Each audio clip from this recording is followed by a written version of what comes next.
This is the Final Word Cricket Podcast, Season 16, Episode 35. Adam Collins and Jeff Lemon with you. We're recording on the 27th of August. It's Tuesday afternoon for me, a lovely day here in London, a late summer's afternoon. And for Jeff, it is first thing in the morning in Sacramento, a place I don't know an awful lot about. It's the capital, I think, isn't it? The capital of California? I feel like it is. Maybe. I don't know why I think that, but I think it is. That's where you I are. haven't asked anybody. There's an administrative downtown section. I know that. I know there's a bunch of state buildings and things that are here, and basically that California steals all its water from the Sacramento River. I'm pretty sure that LA would be unlivable if they didn't tunnel all of the water down from the Delta up here. But that's all I can tell you about the geopolitical situation of Sacramento in California, except that the Oakland A's are coming to town. You know how they've been stolen by Vegas? They're building the stadium in Vegas. They don't have one yet. So the Oakland A's are going to play in Sacramento the next 3 seasons, which is kind of awesome because they're like a big team, and they'll be playing in a little AAA ground, like a 10,000 seater max. Oh, wow. You know, it's like if the Mumbai Indians were playing in Bowral for the next 3 years while they got a stadium built. So it's pretty cool. Yeah, it is. It's a lot of American states have odd capitals. Like you would assume the capital of New York is, New York, but it is not Syracuse. It's now, where is that? I've been there. I've been there when I was at high school, Not and indeed Buffalo. when I was at university. It's not Buffalo. It's somewhere in the middle of the state. I've definitely been there. I visited a friend at college there in 2005. It'll come to me, but it's not one of the bigger cities. It's one of the smaller ones. Anyway, that's not relevant to the conversation we're going to have today, which is a detailed one. There's lots going on in global cricket. That's broadly speaking where we'll start our show. We have a new chair of the ICC, and there's no real jeopardy about who it's going to be. There's other bits and bobs going on around in ICC world. So that'll be the majority of segment 1. Lots of global cricket to talk about in segment 2. A thrilling test win for Bangladesh in Pakistan. The wash-up from the England-Sri Lanka test that ended a couple of days ago. Some squad stuff there. Women's World Cup squads being announced as well, in addition to a new venue. And then we will end the show with an interview with the new Chief Executive of Cricket Scotland, which I recorded when I was up in Edinburgh last week. So that's where we're at, Jeff. I've played my final game of MCC cricket for the season yesterday, and I had a great time doing that. So I'm feeling up and about, balancing many other things. Pretty much all I'm doing right now, Jeff, is I'm either writing a lot, because I'm, as you know, well and truly in the guts of a book at the moment, or I am playing cricket and bowling as much off spin as I can. So that's my life. I'm doing one or the other and trying to parent and balance that at the same time where at all possible. Yeah, I was going to say, either that or you're going to nursery or picking children up from nursery. That's every time I speak to you, that's what you're doing at one end of the day or the other, to balance all of that along.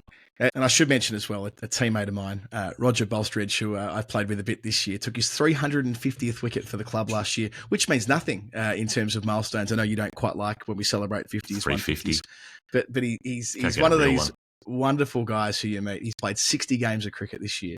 I think he's in his mid-50s. He plays Derbyshire over 50s, and just one of these great people who's so committed to cricket. Oh, and that's why I wanted to mention it. There's a scorecard from Derbyshire and what happened on Saturday in a third 11 game, which I'm going to bring up at the very end of segment 2.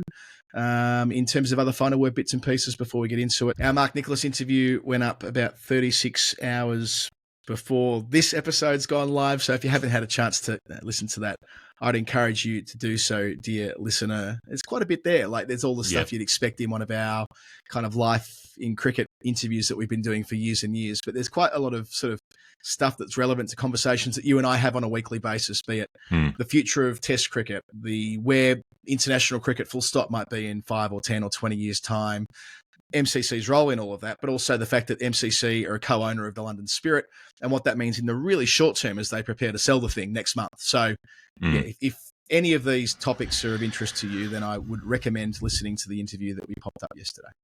And even if they're not, you can just enjoy the voice, which is a very pleasant voice to listen to. You could, if you're feeling a bit stressed, maybe not if you're stressed about the London Spirit, but if you're feeling stressed about something else, that would be a fairly small market who fits the latter, the former category. If you're feeling anxious about something else, you can just listen to Mark Nicholas speak, like a gentle stream in the background.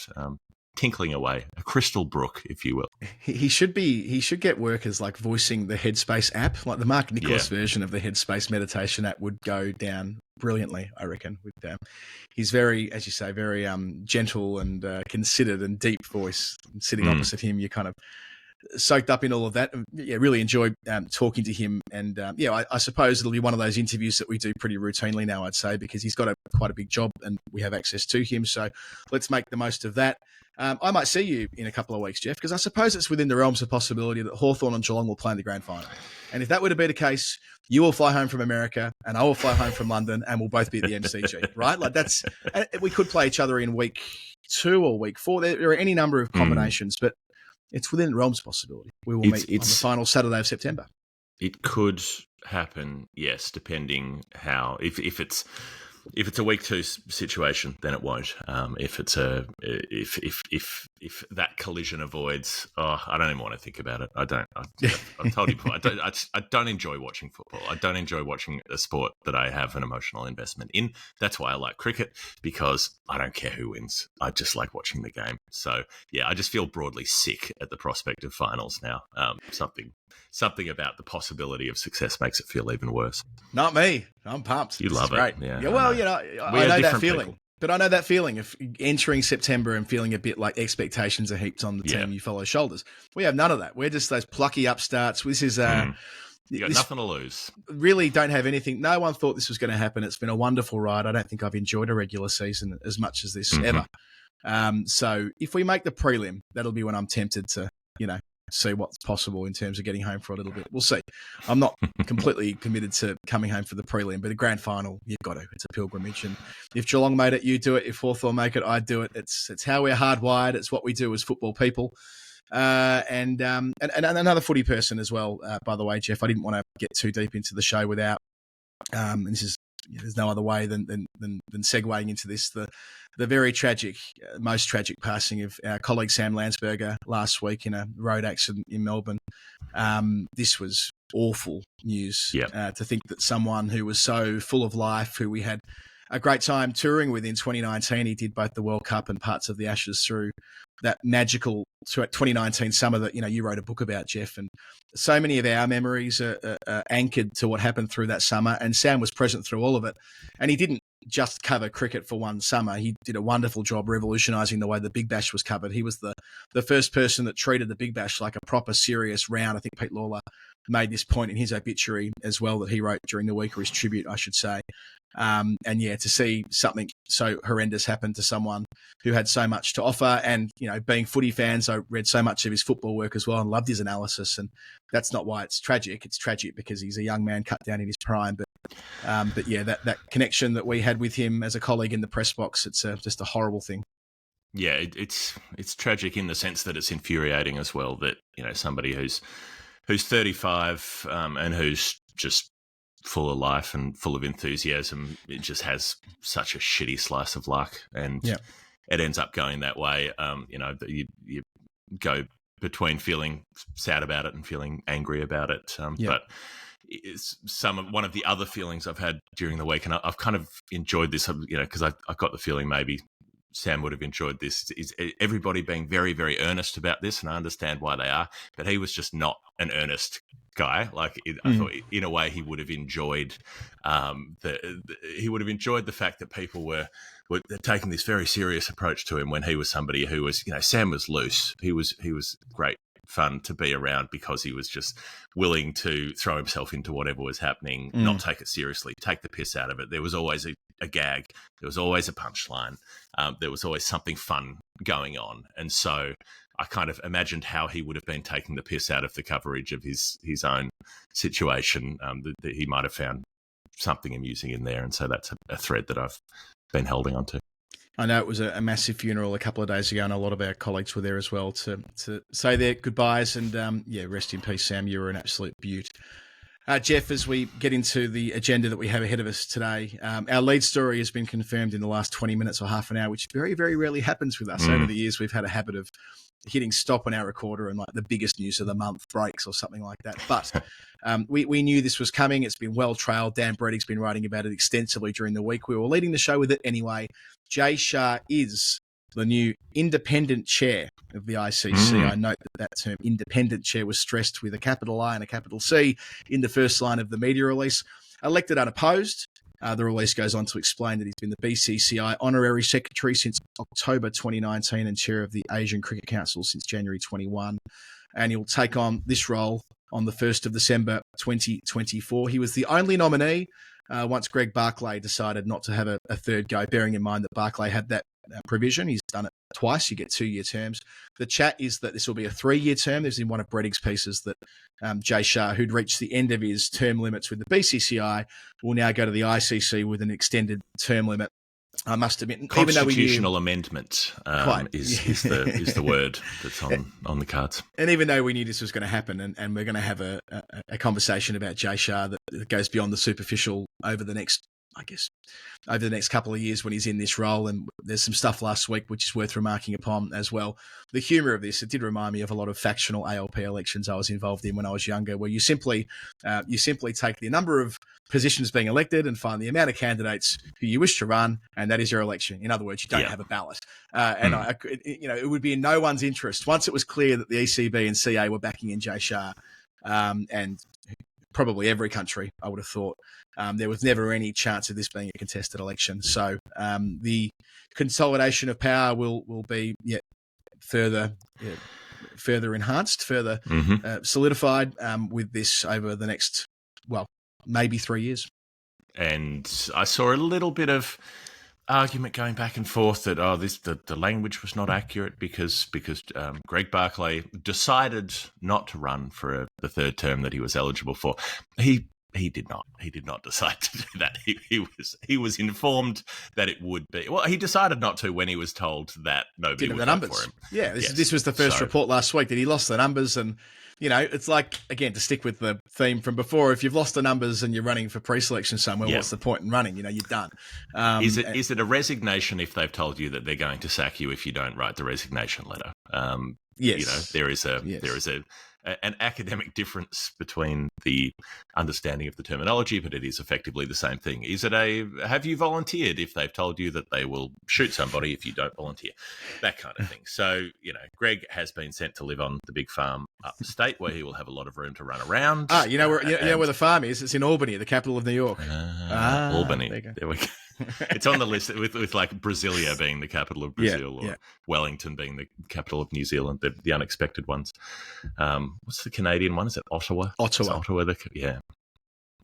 would have thought? Let's play a game of global capitals. Let's do all 206. Unexpected global capitals. So, look, there wasn't much jeopardy for it. It in a way, it just doesn't matter, I think. Like, I don't think there's something to be annoyed about, particularly because basically the decisions that are made at the BCCI table are the ones that get made at the ICC table anyway. In some ways, maybe it helps a little bit with accountability because he's there, he's going to be the one having to front up and take responsibility for the decisions. And I thought there was a little bit of, it was at least positive that interview that you would have mentioned briefly with Daniel on the other show that he did, that CricBuzz interview a couple of weeks ago, where he was at least talking about some of the difficult subjects that have been avoided, where the conversation's been avoided, like the Test Cricket Fund. So possibly you've got to look for upsides in disappointment, because it was always going to happen once the BCCI decided it was going to happen. Yeah, and aside, but I liked how the coverage of that from some outlets was like, Jay Shah with this visionary idea for a World Test Fund. I mean, the sycophantic coverage that guy gets in some quarters, not all quarters. But it feels like the main game, and again, this is going back to reporting during the week, a lot of it from Dan Brettig, comes down to this big dispute that's brewing with Star.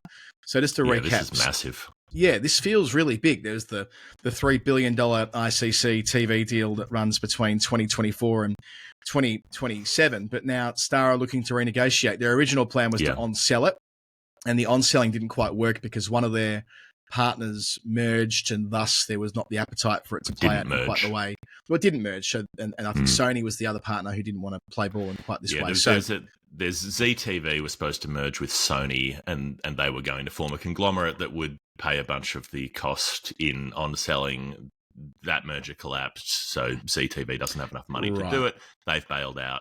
Now Star are in court with ZTV about who promised what to who. That'll probably take a long time to play out. And so in the meantime, I don't know how you do this. I don't know how you sign a deal for a certain amount of money and then say, by the way, can we pay you half of that amount? And it's very, it's like Trump with a construction company. Like, oh, we'll pay them 60% of the invoice and then they probably won't sue.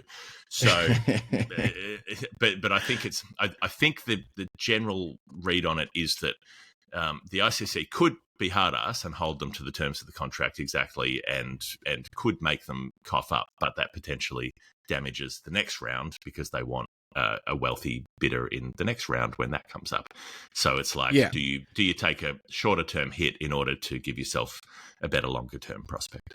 It's who it really hits though, isn't it? Because the bigger nations or the bigger full member boards, they'll lose some money out of this. But as we've talked about at length, like this bucket of money, 38.5% of it is being redistributed to India anyway, and they don't need it. Like this is money that's surplus to requirements relative to the amount of money they're taking in with their own TV deal.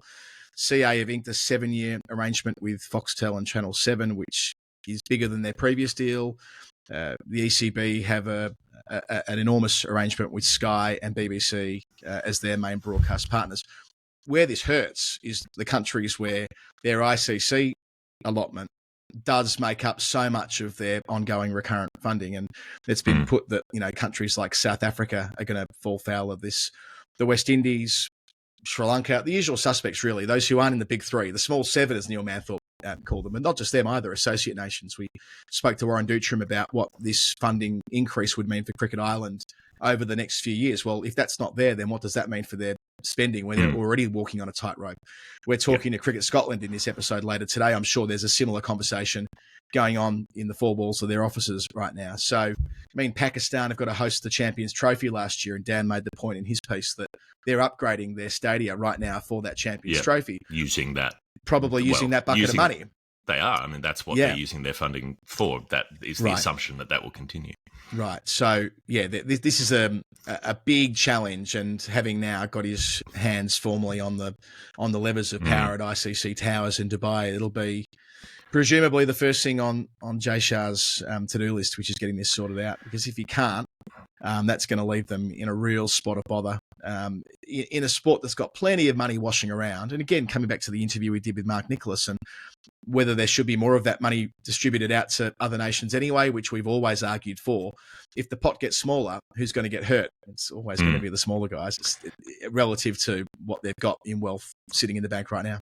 Well, allow me to float a crazy idea, which may be seen as dangerously radical in some parts of the world. If you've got a bunch of countries who are getting a smaller amount of money, what if you didn't cut everybody's allocation in half? What if you didn't cut some of the small allocations and you took that difference from the large allocations from the countries that don't need it? People may be up in arms about this. Redistribution of wealth. This is communism. Well, most sporting leagues are socialist to some degree, which there's a certain irony in that as they run as massive businesses, but they still have to ensure the prospering of all of the component parts, because if you don't have competition, you don't have a sport to put on. You need teams to play who are good enough, who are viable opposition. So it would make sense to me to say not cut the 3% that Ireland was supposed to get. And if that ends up being 6% of a discounted 50% pie, well, then so be it. Take that from somewhere else, from one of the countries that can afford it, because that's the only way that you're not going to wreck the opposition that you've got. You're a radical, Jeff. What can I say? I know. Dangerous. We're reminded of this Rosa Luxemburg ongoing conversation when you see announcements that just get slipped out the back door, like New Zealand saying that Devon Conway is going to have a casual arrangement with Cricket New Zealand going forward, at least in the next 12 months, because it's another one bites the dust, right? Some different reasons for all of them, but Kane Williamson, Trent Boult, Colin de Grandhomme a couple of years ago, Jimmy Neesham from memory, Lockie Ferguson, I'm pretty sure. Like that's one country, but get ready for it. And when there's less money splashing about, this will be, where the rubber does hit the road. And just to cap this conversation, we wish Jay Shah well. We want this to go well. It's in everyone's interest that he does a really good job. We do not want this to be a failure. Yep, there's the political connotations more widely. We understand what they are. We know who his dad is. Yes, we're across this. We know the relationship with the government. We know all of that, but it doesn't mean that we don't want the game to be administered well. If he does a good job, then everybody wins. So hopefully he does what there'll be support from, I mentioned CA and the ECB. They're the ones who are backing this guy to go on and do a top job. Well, okay, here's his opportunity. And if he fucks it up, he should be held accountable in exactly the same way that every other person in a position of authority in a public office anywhere around the world is held to account. He should not be immune from criticism or immune from scrutiny internally just because of the privileged position he arrives in this role from. But there'll be a big difference between the amount of power he'll actually be able to wield versus what Barclay was able to do, where, a lot of the time he was more or less symbolic. There's the other, as well as the Indian political influence, there's the Indian economic influence, which is more or less the same thing with the Ambani family, who own half of the companies in India, who are in the process of trying to buy Star. So that's another thing. Disney's trying to offload Star to the Ambanis. Star is the one with the multi-billion-dollar US billions of dollars in commitments for this particular contract. I mean, it probably doesn't make much difference to the Ambanis either way. $1.5 billion here or there is a drop in the bucket, really. But it's interesting that one of the main players in this dispute with the ICC is being sold off to the family that, for instance, own the Mumbai Indians and the entire worldwide Mumbai Indians franchise. All of these things tie in together at that level of politics, and they're also, obviously a massive backer and funder of the current national government, because they do very well out of the current national government arrangements. So there is no distinction between powers at that top end of the country, economically or politically, and international cricket's just being mixed into that cake.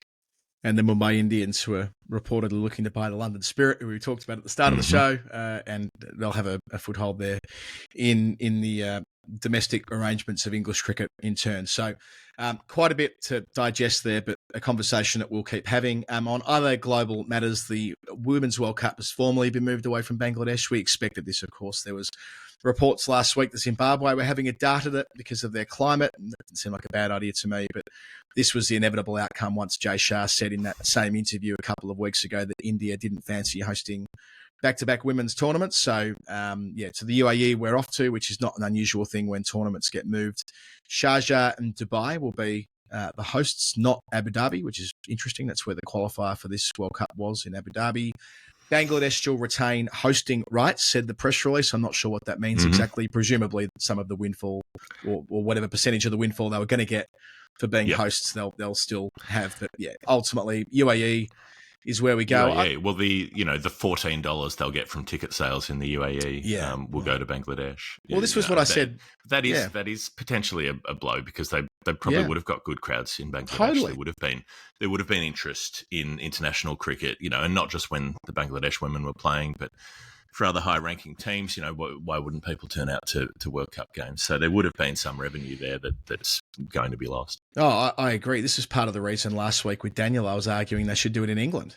First 2 weeks of October, they would have done a great job with sales. And anyway, it's a moot point, because that tournament was always going to stay in Asia due to the fact that they distributed it that way. On squads, we've got the Australian squad and the England squad over the last 24 hours, Jeff, which I thought was worth quickly skipping through as we're talking about the Women's World Cup. For Australia, Jess Jonathan misses out.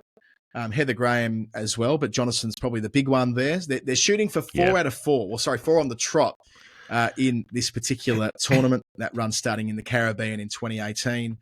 It's the first World Cup where Healy is the full-time captain, no Meg Lanning, and they had a full list of contracted players to pick from, so no concerns about injuries. Taylor Valamick and Darcy Brown bowling together will be exciting, the two quickest bowlers going around.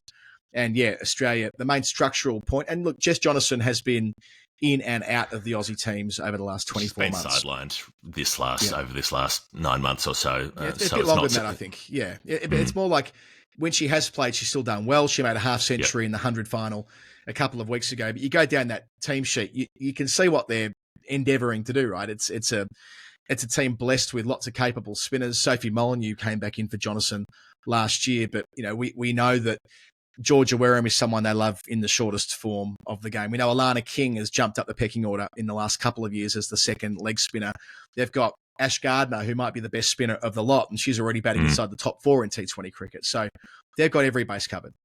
Yeah, they've got a lot of options, and you know, I've had the Jonathan conversation before, so I won't do it again, except to say that I am just bewildered that a player of that quality is the one who's identified as the one to be pushed out. I don't see how that could happen based on what she's done over a long career. And I like the fact that she's pretty pissed off about it, and that she's, you know, willing to say so, and that she's willing to throw down. And like watching her through the WBBL this year will be a pretty interesting thing, because I think she's going to go foot to the floor. England's squad, Bess Heath's in there for a World Cup for the first time. So is Danny Gibson and Freya Kemp, which is kind of, you know, generation next for England. Great also to see Lindsay Smith back. I didn't know whether she'd, you know, get the chance to play in a World Cup again, but I'm thrilled that she's there. She's banged the door down in domestic cricket the last 4 years. And good on her for it. Beaumont misses, which isn't too surprising, although she did play in the previous T20 World Cup, but they've just recalibrated this team again. Like Dunkley missed, now Dunkley's back, and they're happy with what they've got, really. Lauren Filer isn't there, and Mahika Gar. Is that a fitness thing? Filer's going with the squad, but they've not picked her. So I think that's just they've decided to, and Kate Cross is going to captain the England team that's going to Ireland with mostly uncapped players. They're not taking a first choice team over to Ireland immediately before the World Cup. But I think what they've got there is, in terms of their bowling stocks, they're backing in Lauren Bell, who bowled well through the course of the England summer. They've got their banker, Sophie Eccleston, who's set and forget. Sarah Glenn will partner her in the first team for spinners, and the all-round options in Freya Kemp and that Siva Brunt. So, yeah, they might be light on one quick out of that. Now, thinking about it, maybe they're one seamer short. I just don't get that. Like, one of the things I like about the way the Australian setup have done things the last few years is they go Brown, Velamick, if fit, play. Like, because why? Because they're quicker than everyone else. They're tall, they've got pace. They have something. They bring something that other teams don't have, and that other teams aren't used to facing. And you see that make the difference. And then you see Filer bowl the way she did in that Test match. You see that extra velocity she's got. Like, why wouldn't you take every opportunity to have her play? And particularly if she's fit, because, you know, faster bowlers often aren't fit. If she's available for selection and you choose not to, and then she does a stress fracture or has a back problem or whatever it is, and isn't available for a year, it's such a waste of an opportunity. So I think that's a mindset thing from the England squad that's conservative, it's defensive. They've got it wrong. If she's ready to go, she should be in any team they've got, just to give her the opportunity and see what she can do. Probably just a bad run of nunfers as well. You know how it can be with selection, Jeff. Like if you've had her last 10 performances, there's a lot of nunfers listed through there. So, and that's across the 100 and one days and the and the game she's played in the Rachel Hayho as well. So it might just be that, you know, not taking wickets, 23 years of age, time on their side. But yeah, I share your view that. I miss Charlie Dean and all of that as well. They're probably basing it on the fact that when push comes to shove, this England team will almost certainly be picking in their first 11 Eccleston, Dean, and Glenn as the first three almost the first three names on the team sheet. There's 12 of the 20 overs every single game. So if you're playing one out-and-out seamer in Bell and you've got the two all-rounders in Kemp and Siva Brunt, you're kind of set. But anyway, we will thrash that out as they get closer to the tournament starting on the 3rd of October. Last piece of our global section before we go to a break is that, Jeff, the all-important pitch ratings are out for the T20 World Cup that finished nearly 2 months ago. Pakistan, India was satisfactory. India, Ireland, and Sri Lanka, South Africa were unsatisfactory at a ground where they will never host international cricket again, and it is completely a moot point. And the semi-final surface at Trinidad Tobago, that was the South Africa-Afghanistan semi, wasn't it? That's also been deemed unsatisfactory. So I know you've been waiting for this, Jeff. You've been waiting to hear the pitch ratings, and the fact that it took them nearly 2 months to tell us shows how closely this has all been considered. I'm glad they got there in the end. I'm glad they came to the conclusion that the pitch on which a team got bowled out for 50 and the other lot looked absolutely stuffed at about 2 for 10. I'm glad they were like, yeah, probably wasn't quite right with that one, was it? It does take 2 months to consider that. They also managed to lose $20 million US on the the US hosting side of that operation. So, not entirely sure how that panned out. But it was, I think you could say it was a tournament of mixed success with something of a lack of success on certain aspects. It was a party in the USA. Jeff, before the break, Westfield, London, Westfield, Stratford City. We bloody love them. Do you remember? I've not read this read yet, Jeff. This could go fucking anyway. Do you remember the first time you heard about guerrilla warfare? Okay. Yeah. Strong start. It was probably while learning about the Chiang Kai-shek versus Mao in the Chinese Revolution. It's probably it for me. Was your mind filled with visions of giant apes swinging from tree to tree with machine guns and Rambo-style bandanas? It is a joke that I make all the time. I can't help. It's very, anytime someone says gorilla something, I'm like, yeah, well, the silverbacks, they're very heavy. Like they're quite good in a combat situation. Blah, blah. If this is the first time you've heard of laser eye surgery, prepare to be similarly disappointed to reality. Sadly, you won't be able to fire beams of pure energy from your eyes like Cyclops, but laser eye surgery from Better View will help you see better and perhaps ditch those glasses like a nerdy high school girl in the third act of a coming-of-age film from the 1980s. Very good. You don't need to do it anymore. People look hot with glasses now. People finally realize that glasses are sexy. But, was it annoying? Was it that Freddie Prinze Jr. She's All That, where they get rid of the glasses and wow, maybe. And what's Princess Diaries? The absolute ludicrousness of a film that tries to convince you that Anne Hathaway is not pretty. Still think the Lois and Clark remake, the Superman stuff in the 90s. Yeah. I mean, they didn't. I mean, you just put the fucking glasses on, took the glasses off. There was, That's it. I know that's the whole conceit with Superman. That's always been the problem with Superman. But Dean Kent, really, didn't work for me. Book your free 30-minute consultation with Better View, now open at Westfield, London, today, and find out how they can help you experience the world around you with a whole new level of clarity. Westfield, London, here's looking at you more clearly than before, kid. Nice one. That's it. That's segment 1 done. That's good. When we return after the break, there's a lot. There's a lot on the agenda. Then we have a segment 3 as well. There's even more then.